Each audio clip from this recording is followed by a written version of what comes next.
Ce podcast, le podcast courant d'aujourd'hui, il va surtout s'attaquer aux aspects théoriques du melhoun marocain. Et quand je dis melhoun marocain, je ne serai pas très loin de la poésie arabe fasih ou la poésie dans le monde en général.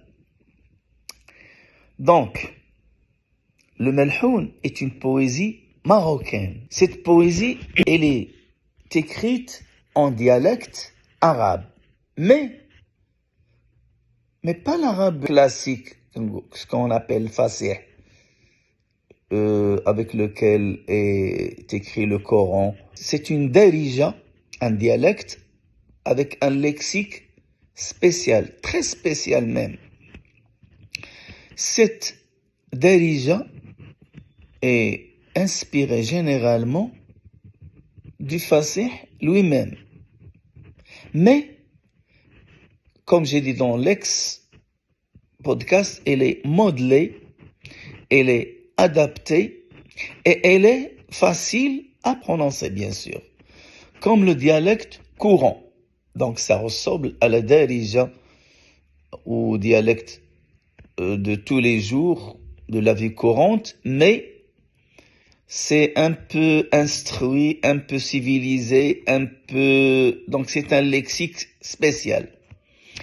Ce lexique, il a une ornementation, un ornement littéraire, poétique, très très riche en métaphores, en images, comme la poésie arabe ou mondiale. Parfois même, et c'est un témoignage de beaucoup de chouyours, mieux. Ça veut dire que parfois même on trouve des choses dans le melhoun qui sont plus belles que certains poèmes en arabe ou quelle que soit leur langue.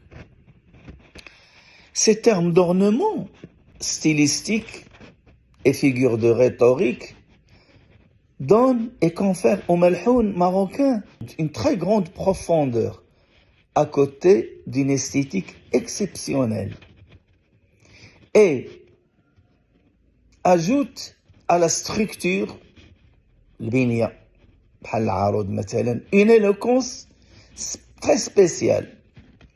On va donner quelques exemples, mais les vrais exemples, on va les connaître quand on va lire ou présenter quelques qasida.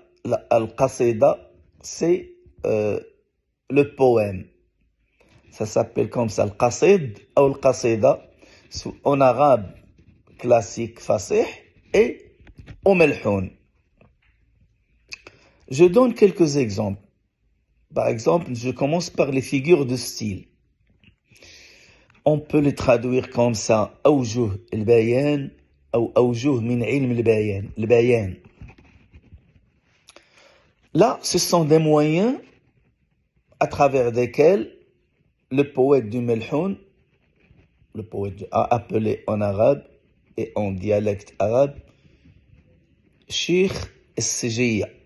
Donc ici on distingue entre celui qui écrit, le poète, et celui qui chante. On va dire le chanteur. Cheikh Sijia, celui qui chante, on l'appelle Cheikh al-Goreha. Donc il exprime une idée de manière indirecte. Pourquoi ? Pour renforcer l'impact, soit par une sorte de ressemblance, on appelle tshbih, en établissant un parallélisme entre deux éléments qui partagent une caractéristique commune.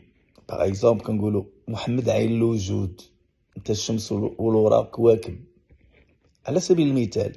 Revenons à la métaphore. En arabe, on appelle ça le majaz ou l'isti'ara. Là, elle est considérée comme le pic ou le sommet de l'imagination poétique. Pourquoi? Parce qu'elle consiste en une comparaison dont l'un de ces termes a été supprimé. Donc, il y a une chose qui te renvoie vers autre chose. Et bien sûr, cette autre chose, elle est bien sûr poétique. Par exemple, chez le poète du Melhoun, Sidi Qaddour العالمي, كيقول في واحد التوسل: خف حملي يتسرح يرتخى عقالي. خف حملي هنا كيتوسل: يا من بلاني عافيني رحمتك النال. كيقول خف حملي، الحمل يتسرح يرتخى عقالي، العقال. وحنا كاين واحد البروفيرب كيقول: هز الحمل وزايد العلوية.